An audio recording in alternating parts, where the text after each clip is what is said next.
ஆண்டவராக இயேசு கிறிஸ்துவின் இனிய நாமம் மகிமைப்படுவதாக. தினம் ஒரு வார்த்தை இந்த தியானத்திற்கு உங்களை வரவேற்கிறேன். 2 கொரிந்தியர் 4:17. மேலும் காணப்படுகிறவைகளை அல்ல, காணப்படாதவைகளை நோக்கி இருக்கிற நமக்கு அதி சீக்கிரத்தில் நீங்கும் லேசான நம்முடைய உபத்திரவம் மிகவும் அதிகமான நித்திய கனமகிமையை உண்டாக்குகிறது.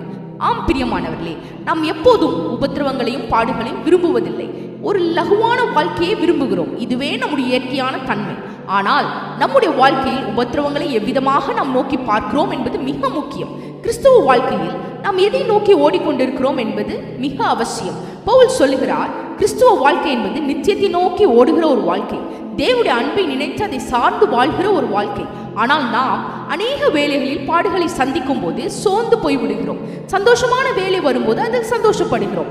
ஆனால் ஒரு மெய் கிறிஸ்துவன் ரெண்டையும் ஒரே விதமாக பார்க்கக்கூடிய. ஆம் பிரியமானவர்களே, ஏனென்றால் இந்த உலகத்தின் காரியங்கள் அனைத்துமே தற்காலிகமானது என்பதை அவன் அறிந்திருக்கிறான்.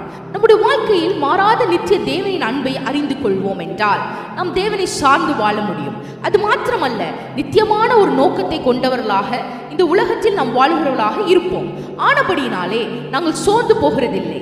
எங்கள் புறம்பான மனுஷனானது அழிந்தும் உள்ளான மனுஷனானது நாளுக்கு நாள் புதிதாக்கப்படுகிறது என்று சொல்லி 2 கொரிந்தியர் 4:16 நாம் வேதத்தில் வாசிக்கலாம். கிறிஸ்துவ வாழ்க்கையில் நாம் சந்திக்கும் பாடுகள் ஒரு நோக்கத்தோடும் நம்முடைய பிரயோஜனத்திற்காகவுமே அனுமதிக்கப்படுகிறது.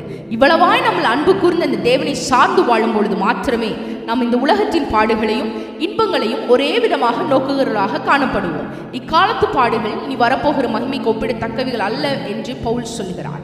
இன்றைய நாள் உங்களுக்கு ஆசீர்வாதமான நாளாக இருப்பதாக. ஆமென்.